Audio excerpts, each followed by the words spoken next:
Hi friends, पिछली video में हमने आपको वर्ण विभाजन के बारे में बताया था। तो स्वागत है एक बार पुनः आपका हमारे यूट्यूब चैनल एग्जाम्पल्स विद अंकित पर। और आज की वीडियो का विषय होगा स्वर। तो देखते हैं स्वर क्या होता है।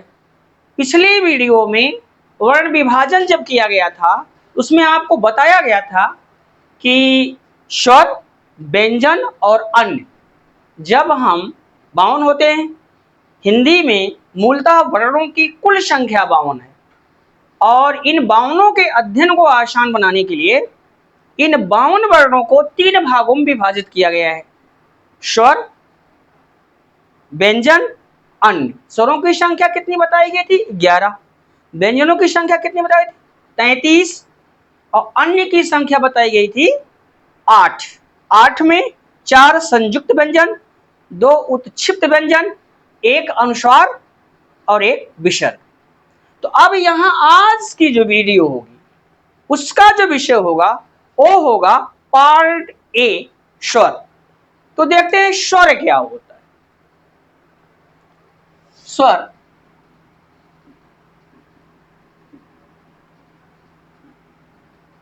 इसको इंग्लिश में कहते हैं वॉवेल। वॉवेल। अब यहां पे ये देख लें कि स्वर कहते हैं किसे। फिर एक बार आप फोकस करिए पिछली वीडियो में, जहां पर हमने क्या खत्म किया था वीडियो को, वर्ण विभाजन चल रहा था। और उस वर्ण विभाजन में क्या 52 वर्ण होते हैं, मूलतः हिंदी में 52 वर्ण होते हैं। और इन 52 वर्णों के अध्ययन को आसान बनाने के लिए इनको 3 भागों में विभाजित किया गया है। पहले नंबर पर स्वर, दूसरे पर व्यंजन और अन्य में, और तीसरे नंबर पर अन्य। तो स्वरों की संख्या 11 बताई गई थी, व्यंजनों की संख्या 8 बताई गई थी, व्यंजनों की संख्या 33 बताई गई थी और अन्य की संख्या 8 बताई गई।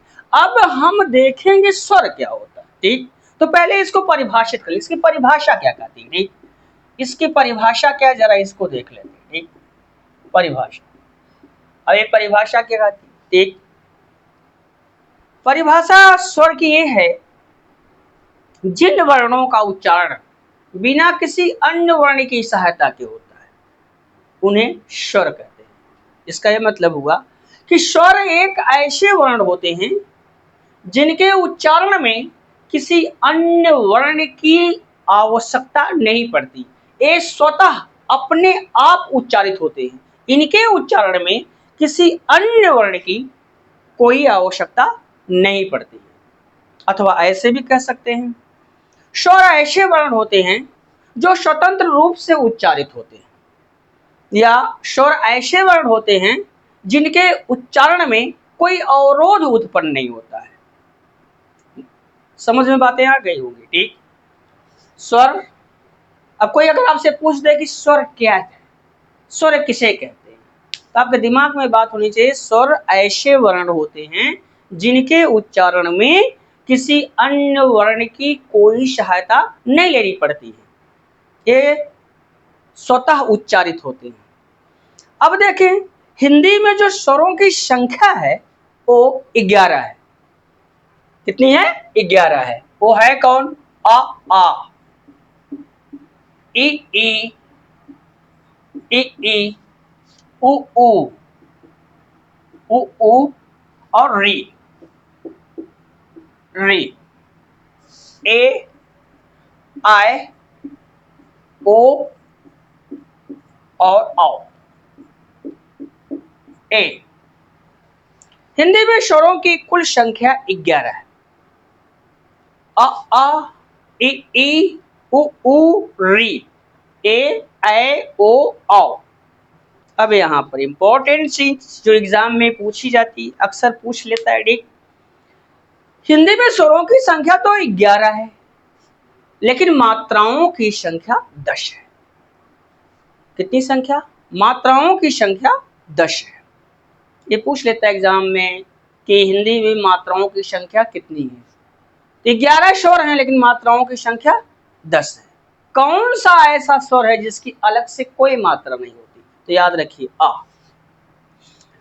अ एक ऐसा स्वर है जिसकी अलग से कोई मात्रा नहीं होती।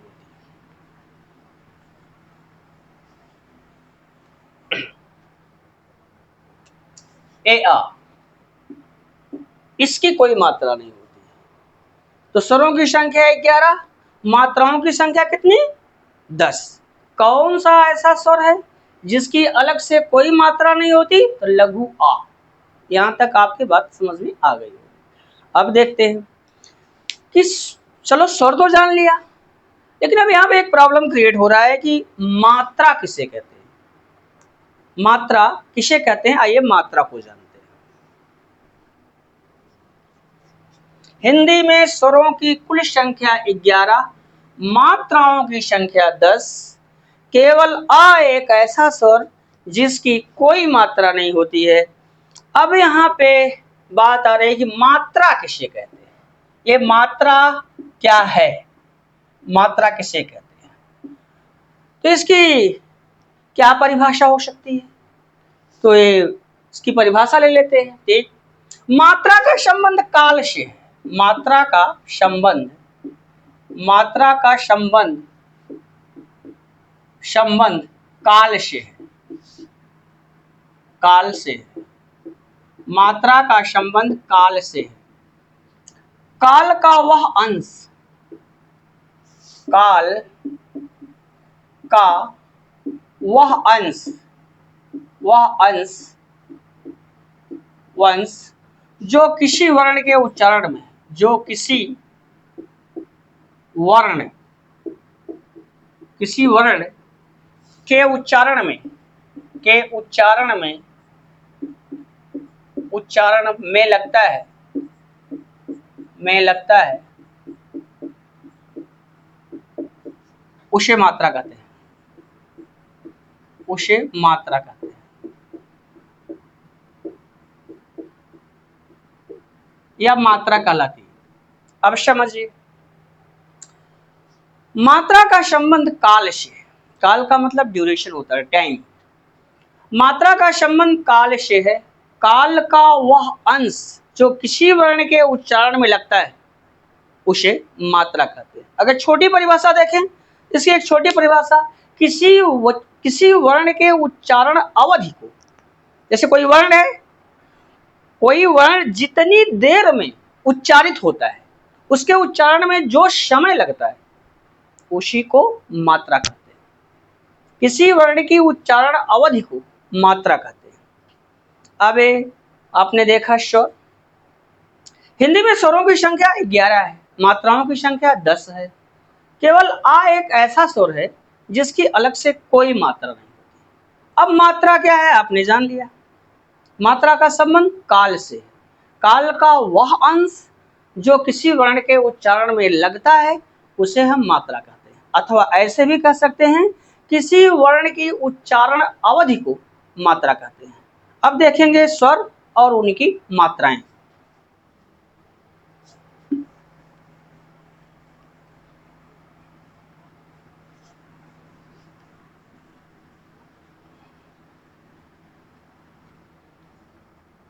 ये है स्वर और उनकी मात्राएं। स्वर और उनकी मात्राएं, उनकी मात्राएं, स्वर और उनकी मात्राएं। अब एक तरफ स्वर और एक तरफ मात्रा। देखिए, लघुआ, इसकी कोई मात्रा नहीं होती। दीर्घा, इसकी मात्रा होती है। इसकी कोई मात्रा, लघुआ की कोई मात्रा नहीं होती, पहले ही बताया जा चुका है। ठीक, इसकी मात्रा होती है और लघु दीर्घ,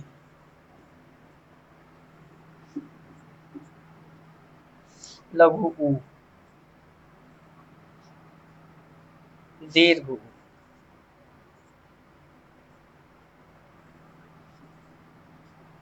री,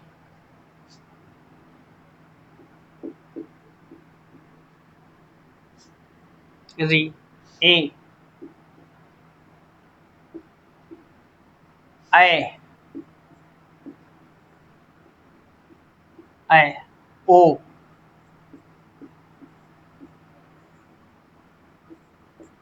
ओ, औ,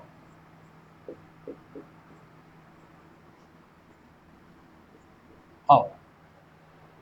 ए हैं स्वर और ए है इनकी मात्राएं।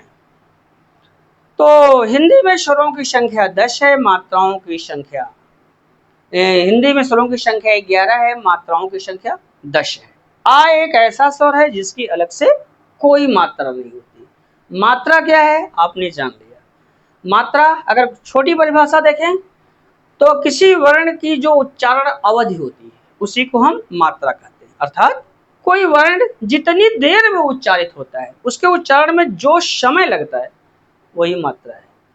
स्वर और उनकी मात्राएं आपके सामने, आपने सारी इस चीज को जान लिया होगा। अब यहाँ देखने की बात है कि स्वर विभाजन, स्वरों के अध्ययन को आसान बनाने के लिए इनको कितने भागों में विभाजित किया गया है, दिमाग में बैठाइए आप। जब आप वर्ण विभाजन पढ़े, हिंदी में मूलतः वर्णों की कुल संख्या 52। इन 52 के अध्ययन को आसान बनाने के लिए इनको 3 पार्ट में विभाजित किया। पहला स्वर, दूसरा व्यंजन, तीसरा अन्य। अब स्वर की बात करें तो स्वरों की संख्या कितनी है 11, व्यंजनों की संख्या कितनी 33, अन्य की संख्या 8। और हम आपको पढ़ा रहे हैं स्वर। तो स्वर क्या होते हैं? स्वर ऐसे वर्ण होते हैं जिनके उच्चारण में किसी अन्य वर्ण की कोई सहायता नहीं लेनी पड़ती है, ये स्वतः अपने आप उच्चारित होते हैं। इनके उच्चारण में किसी अन्य वर्ण की कोई जरूरत नहीं पड़ती है। अब इन स्वर की बात करें, हिंदी में स्वरों की संख्या 11 है और मात्राओं की संख्या कितनी है 10। कौन सा ऐसा स्वर है जिसकी कोई मात्रा नहीं होती? तो लघु आ है। अब मात्रा क्या है और स्वर इत्यादि चीजें आप यहाँ जान लिए। अब चलते हैं स्वर का विभाजन करते हैं। ठीक, ये देखते हैं।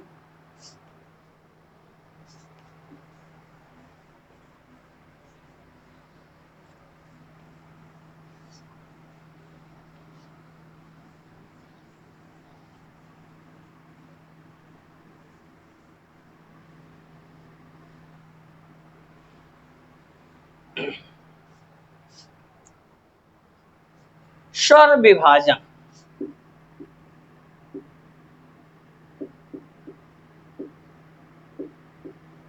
स्वर विभाजन। अब देखिए यहाँ स्वरों के अध्ययन को, कितने स्वर हैं 11, इन 11 के अध्ययन को आसान बनाने के लिए इन्हें 3 भागों में विभाजित किया गया है। कितने भागों में? 3 भागों में। अब वो देखते हैं। पहले नंबर पे है मात्रा के आधार पर, मात्रा के आधार पर, मात्रा के आधार पर। पहला है मात्रा के आधार पर और दूसरा है रचना के आधार पर, रचना के आधार पर, के आधार पर, आधार पर। पहला है मात्रा के आधार पर और दूसरा है रचना के आधार पर, और जो तीसरा है वो है उच्चारण के आधार पर, उच्चारण, उच्चारण के आधार पर, के आधार पर, उच्चारण के आधार पर। स्वरों की संख्या 11 होती है और इन 11 के अध्ययन को आसान बनाने के लिए इनको 3 भागों में विभाजित किया गया है। पहला, मात्रा के आधार पर स्वर कितने होते हैं। दूसरा, रचना के आधार पर स्वर कितने होते हैं और उच्चारण के आधार पर स्वर कितने होते हैं।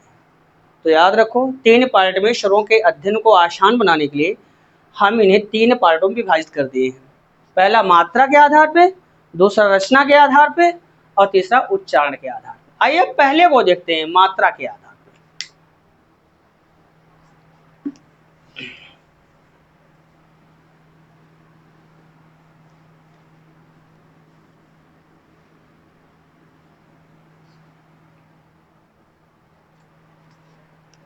नंबर वन, मात्रा के आधार पर, मात्रा के आधार पर, मात्रा के आधार पर।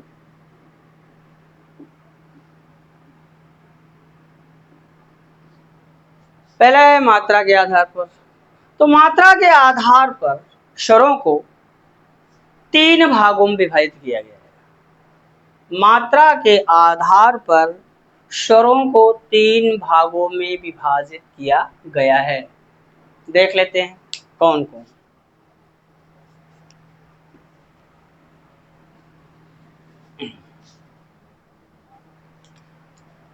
स्वर मात्रा के आधार पर, मात्रा के आधार पर, मात्रा के आधार पर, स्वर मात्रा के आधार पर। तो मात्रा के आधार पर स्वरों को 3 भागों में विभाजित किया गया है। पहले पर है ह्रस्व स्वर, ह्रस्व स्वर, ह्रस्व स्वर, यह है पहला ह्रस्व स्वर। इसी को कहते हैं एक मात्रिक, एक मात्रिक। दूसरा है दीर्घ स्वर, दीर्घ स्वर,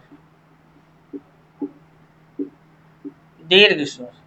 इसको हम कहते हैं द्विमात्रिक, द्विमात्रिक, द्विमात्रिक। और तीसरा है प्लुत स्वर, प्लुत, प्लुत स्वर। इसको कहते हैं त्रिमात्रिक, त्रिमात्रिक, त्रिमात्रिक।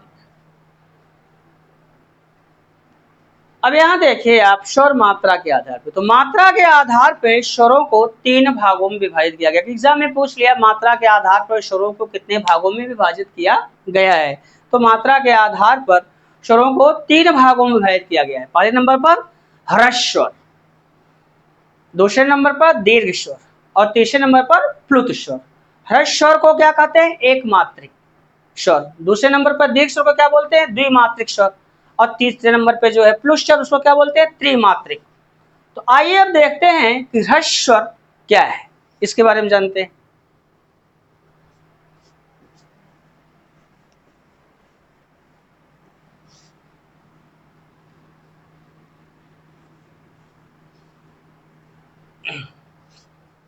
पहला है हमारा ह्रस्व स्वर।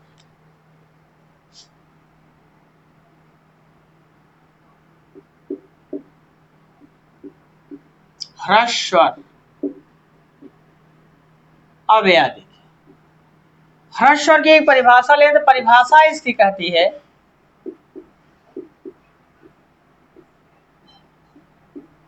परिभाषा कहती है जिन स्वरों के उच्चारण में, जिन स्वरों, जिन स्वरों के उच्चारण में, के उच्चारण में, जिन स्वरों के उच्चारण में कम समय लगता है, कम समय लगता है, कम समय लगता है, लगता है, उन्हें, उन्हें ह्रस्व या एक मात्रिक, उन्हें ह्रस्व या एक मात्रिक स्वर कहते हैं, स्वर कहते हैं, कहते हैं। इनकी संख्या 4 है, इनकी संख्या 4 है। ह्रस्व स्वर। तो ह्रस्व स्वर क्या होते हैं? यहाँ पे इनकी परिभाषा है, जिन स्वरों के उच्चारण में कम समय लगता है उन्हें ह्रस्व या एक मात्रिक स्वर कहते हैं। इनकी संख्या 4 है। अब वो 4 हैं कौन, देख लेते हैं।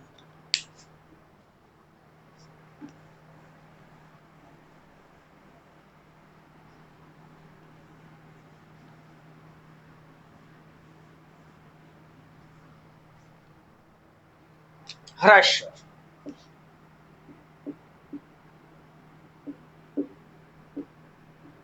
4 संख्या बता रहा है। तो पहले नंबर पे आ, ए, आ, लघु ई, लघु आ, लघु ई, लघु ऊ और री, ए। ये 4 जो आपके सामने हैं, ये हैं ह्रस्व स्वर। क्यों? क्योंकि इनके उच्चारण में कम समय लगता है या इनका उच्चारण एक मात्रा में होता है, इसलिए इन्हें एक मात्रिक स्वर या ह्रस्व स्वर कहा जाता है। इनकी संख्या 4 है। तो ह्रस्व स्वर आपने समझ लिया हो, ठीक। दूसरे नंबर पर आता है हमारा दीर्घ स्वर।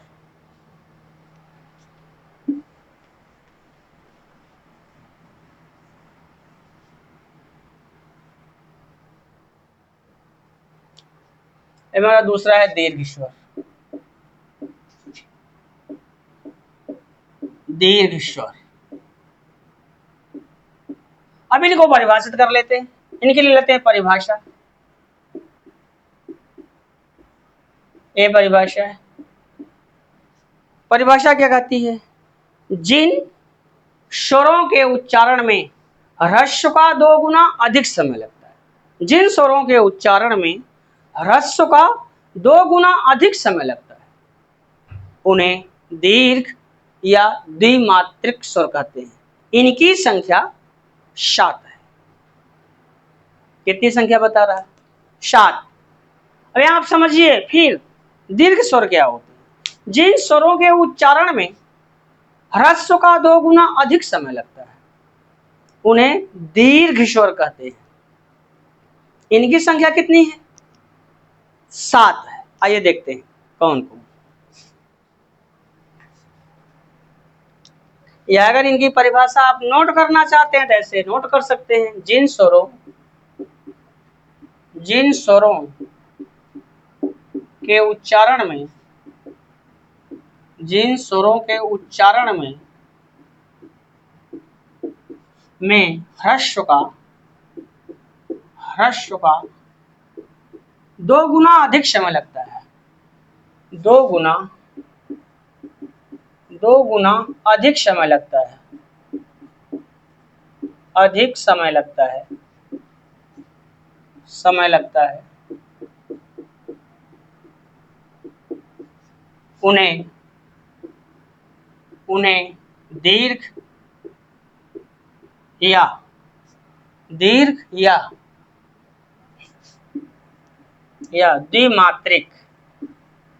द्विमात्रिक स्वर कहते हैं। इनकी संख्या 7 है।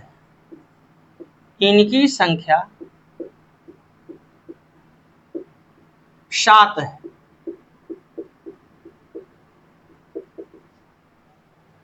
दीर्घ स्वर समझ में बात आ गई होगी। दीर्घ स्वर क्या है? जिन स्वरों के उच्चारण में ह्रस्व का 2 गुना अधिक समय लगता है, उन्हें दीर्घ या द्विमात्रिक स्वर कहते हैं। कितनी संख्या बता रहा है? 7। आइए जानते हैं।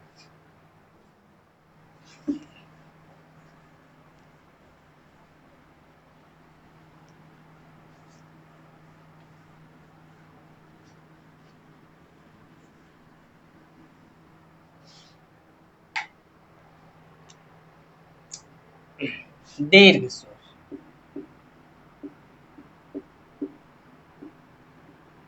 दीर्घ स्वर 7 बता रहा संख्या। जो पहले नंबर पे है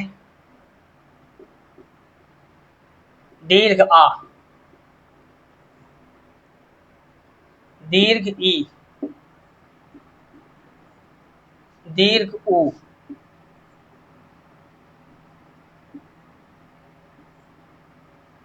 ए, आय, ओ,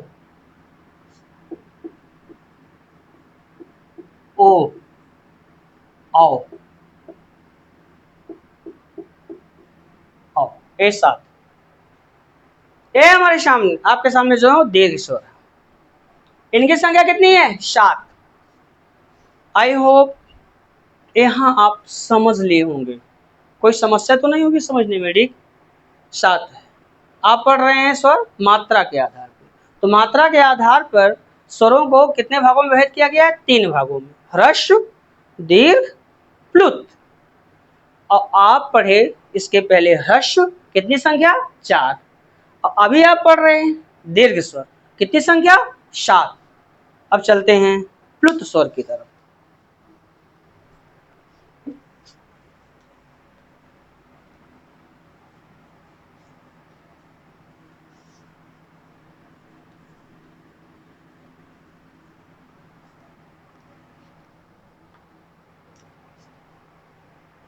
तीसरा हमारा है प्लुत स्वर। प्लुत स्वर, प्लुत स्वर, अब ये क्या है, परिभाषा क्या कहती है?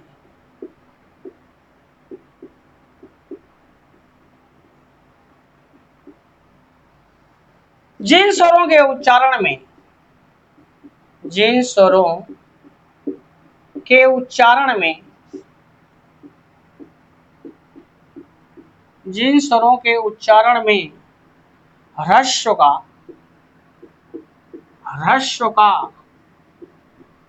3 गुना अधिक समय लगता है, 3 गुना अधिक समय लगता है, अधिक समय लगता है, उन्हें प्लुत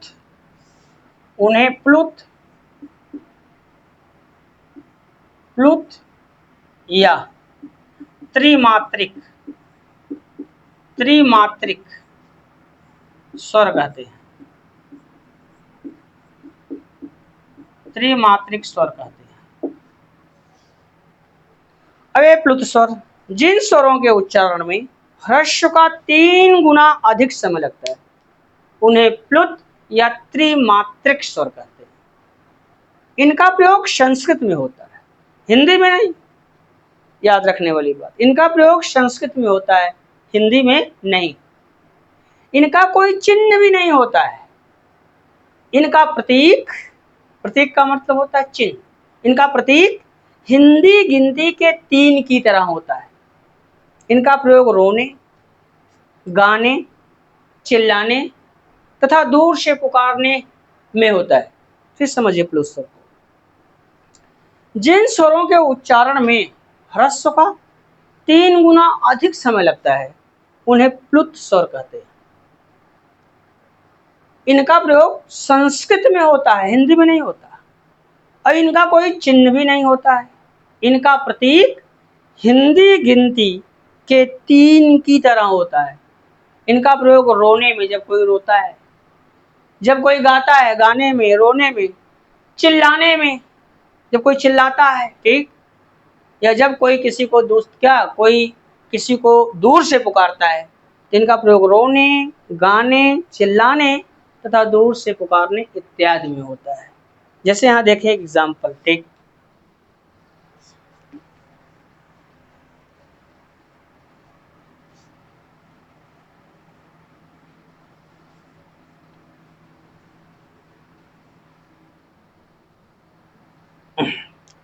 जैसे यहाँ लिख दिया ओम। अब यहाँ पे देखें, ये वाला हमारा प्लुत स्वर है, प्लुत स्वर। क्योंकि प्लुत स्वर का प्रयोग संस्कृत में होता है, हिंदी में होता नहीं है, और इनका कोई चिन्ह भी नहीं होता है। इनका जो प्रतीक होता है, चिन्ह होता है, वो हिंदी गिनती के 3 की तरह होता है। इनका प्रयोग रोने में, गाने में, चिल्लाने में तथा दूर से पुकारने में होता है। आई होप मात्रा के आधार पे आपने समझ लिया होगा।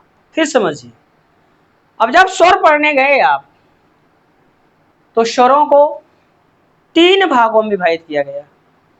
इनके अध्ययन को आसान बनाने के लिए इनको 3 भागों में विभाजित किया। पहला मात्रा के आधार पे, दूसरा रचना के आधार पे, और तीसरा उच्चारण के आधार पे। आप पढ़ रहे हैं मात्रा के आधार पे, तो मात्रा के आधार पे स्वरों को 3 भागों में विभाजित किया गया। पहला ह्रस्व स्वर, कितनी संख्या? 4। दूसरे नंबर पे दीर्घ स्वर, कितनी संख्या? 7। और तीसरे नंबर पे प्लुत स्वर, इनकी कोई संख्या होती नहीं, इनका प्रयोग संस्कृत में होता है, हिंदी में नहीं होता है। इनका कोई चिन्ह भी नहीं होता। इनका प्रयोग रोने, गाने, चिल्लाने, दूर से पुकारने इत्यादि में होता है। आई होप मात्रा के आधार पे आप स्वर को समझ लिए होंगे। आप चलते हैं दूसरे नंबर पर, रचना के आधार पर स्वर।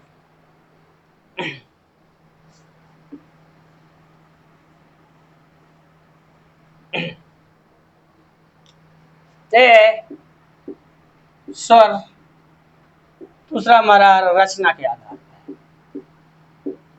रचना के आधार पर,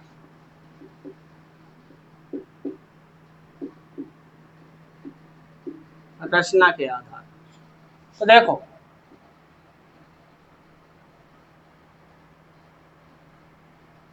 रचना के आधार पर स्वरों को 3 भागों में विभाजित किया गया है। अभी आप पढ़े हैं वो मात्रा के आधार पर, अभी आप पढ़ने जा रहे हैं रचना के आधार पर। रचना के आधार पर स्वरों के अध्ययन को आसान बनाने के लिए इनको 3 भागों में विभाजित किया गया है। ठीक, पहला है क्या? पहला है मूल स्वर। मूल स्वर, पहला है मूल स्वर, और दूसरा है दीर्घ स्वर। दीर्घ स्वर, और तीसरा है संयुक्त स्वर। संयुक्त स्वर। पहले नंबर पे है मूल स्वर, दूसरे नंबर पे है दीर्घ स्वर, और तीसरे नंबर पे है संयुक्त स्वर। आइए जानते हैं मूल स्वर क्या होता है।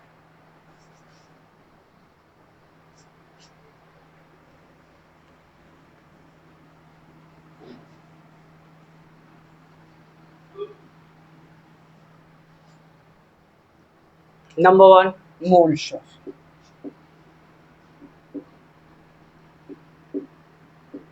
मूल स्वर, इनकी परिभाषा लें, देखिए परिभाषा क्या कहती है।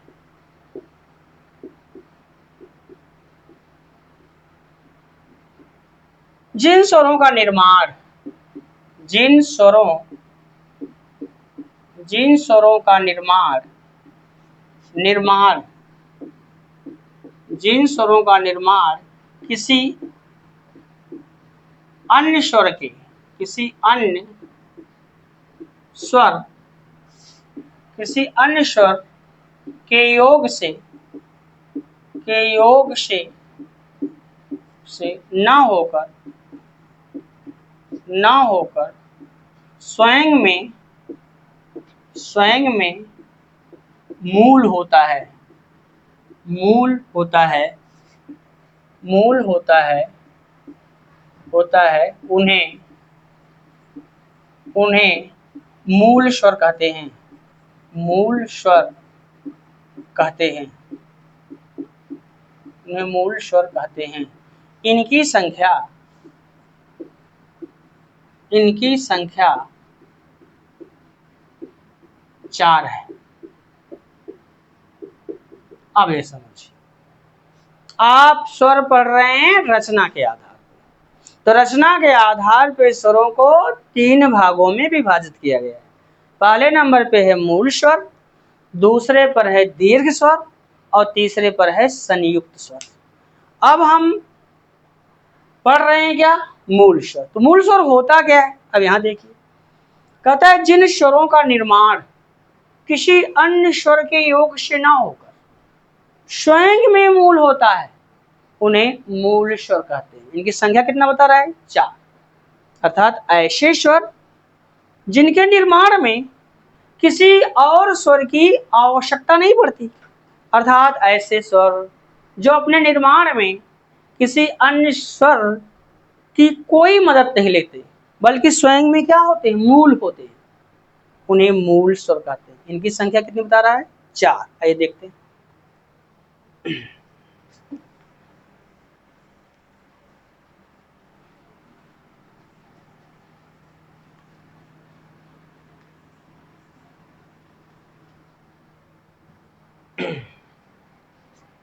मूल स्वर।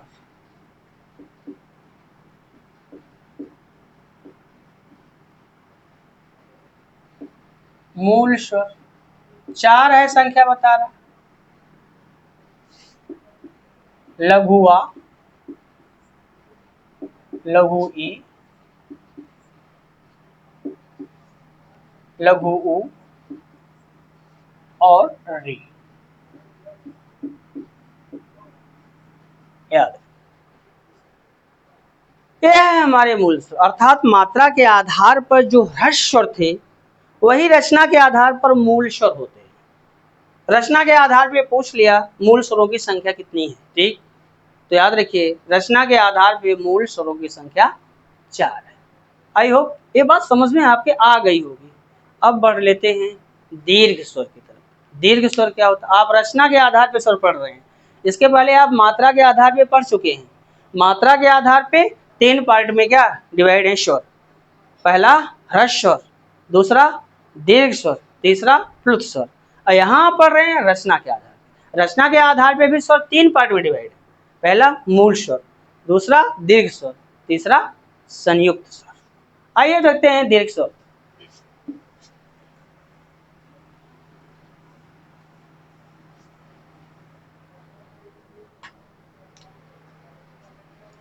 दूसरा है दीर्घ स्वर।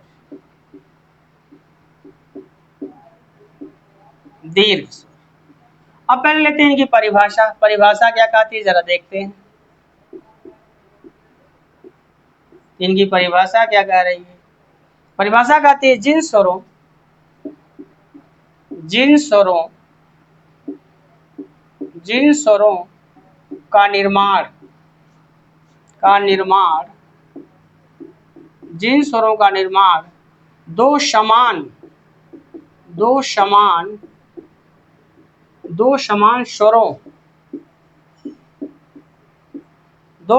स्वरों के योग से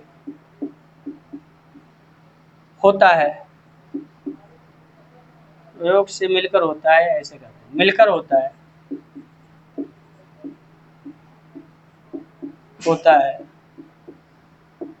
उन्हें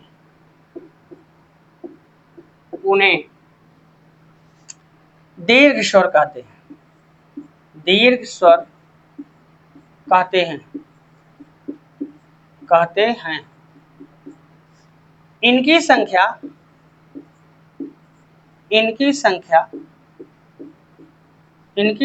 3 है। अब यहाँ समझिए आप, ये हमारे हैं क्या दीर्घ स्वर, लेकिन ये रचना के आधार पे है और मात्रा के आधार पे दीर्घ स्वरों की संख्या कितनी बता रहा है? 7। और यहाँ पढ़ रहे हैं दीर्घ स्वर रचना के आधार पे। तो इस परिभाषा एक आती है जिन स्वरों का निर्माण दो समान स्वरों के योग से मिलकर होता है। जिन स्वरों का निर्माण दो समान स्वरों के योग से मिलकर होता है उन्हें दीर्घ स्वर कहते हैं। कहने का मतलब दो समान स्वर जो मिलकर के जिस स्वर को जन्म देते हैं वही होता है दीर्घ स्वर रचना के आधार पर। ठीक, संख्या कितनी बता रहा है? 3। आइए देखते हैं।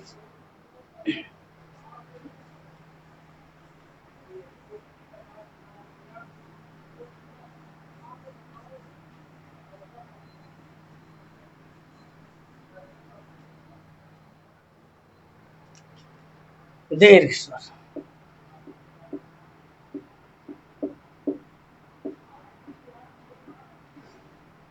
ये बता रहा है 3।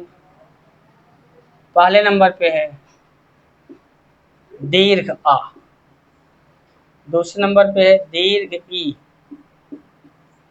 और तीसरे नंबर पे है दीर्घ उ। अब ये 3 है। अब इनका निर्माण समान स्वर अ और धन आ, ये दोनों समान स्वर हैं।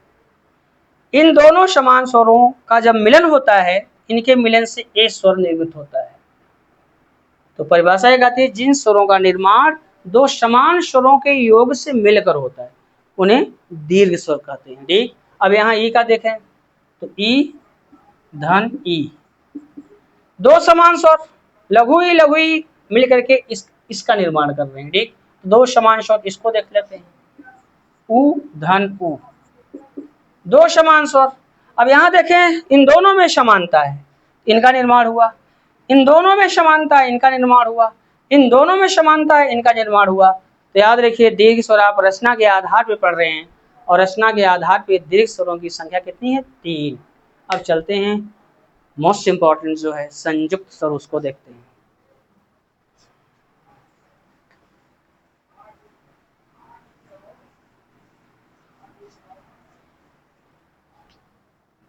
तीसरा है संयुक्त स्वर।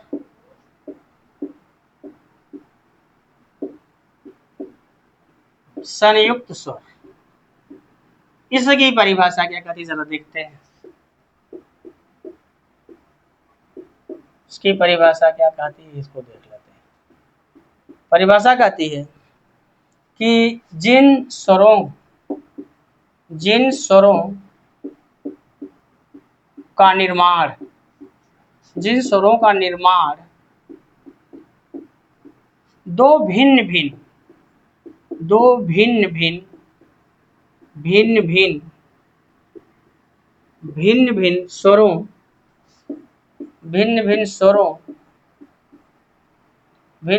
स्वरों के योग से मिलकर होता है,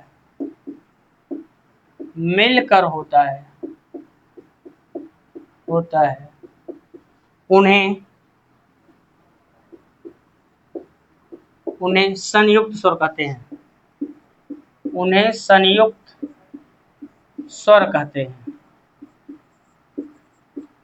स्वर कहते हैं। इनकी संख्या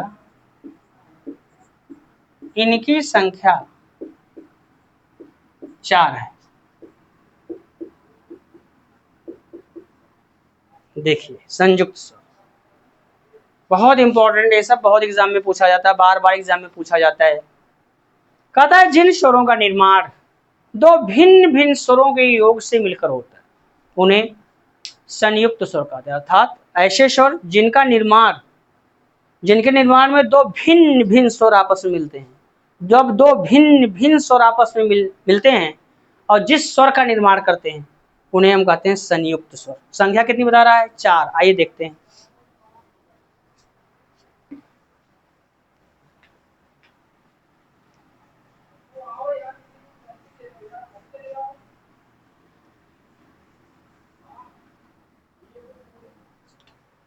संयुक्त स्वर,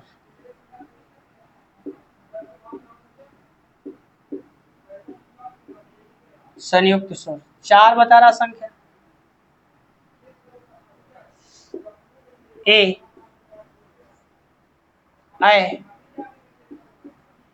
ऐ, ओ, औ। ये 4 आपके सामने जो है, ए, ऐ, ओ, औ, ये 4 हैं हमारे संयुक्त स्वर। अब इनका निर्माण हुआ है कैसे, तो देखते हैं। अ धन ई। अब ये देखिए, दोनों में समानता जी नहीं, समानता नहीं, दोनों में भिन्नता है। तो दो भिन्न स्वर मिले, इनका निर्माण हुआ। ये देखें, आ धन ए। अब इनका निर्माण, दोनों में समानता है? नहीं समानता है, यहाँ दोनों में भिन्नता है। और जब दो भिन्न स्वर मिले, इनका निर्माण हुआ, तो इसलिए वो संयुक्त स्वर। इनको देखते हैं, आ धन उ। अब ये देखें, आ और उ है, दोनों में भिन्नता है, दोनों आपस में मिले, इनका निर्माण हुआ, इसलिए संयुक्त स्वर है। ठीक, इनको देखते हैं, आ धन उ, आ धन उ। अब देखिए, इन दोनों में भिन्नता है, इनका निर्माण हुआ।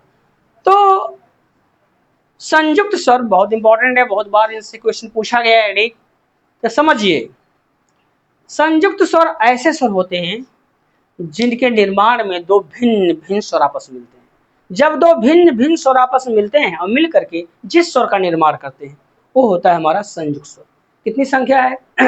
संयुक्त स्वरों की कुल संख्या 4 है। ए, ऐ, ओ, औ।